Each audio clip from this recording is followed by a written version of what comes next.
खूप लहान असताना माझे वडील मला सोडून गेले होते. मी त्यांना पाहिलंही नाही, पण आज ऐकलं.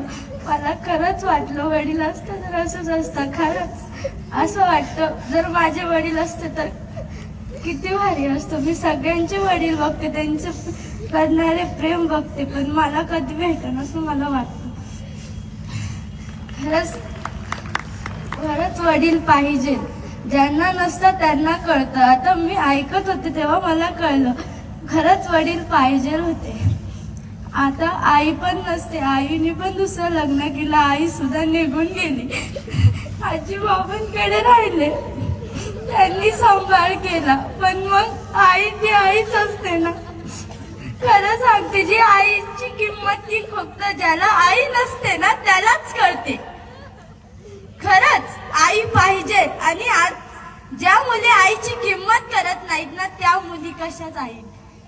त्याच आई झाल्यावर त्यांना कळतं आईची किंमत काय असते. आपण आईची किंमत केली नाही ना तर आपले लेकरही आपली किंमत करणार नाही. खरंच आईची किंमत करा. ती आई खूप कष्ट करते. आता मला नाही, मी दररोज आठवण काढते माझ्या आईची. खरंच आई वडिलांची मान खाली जाऊ नका.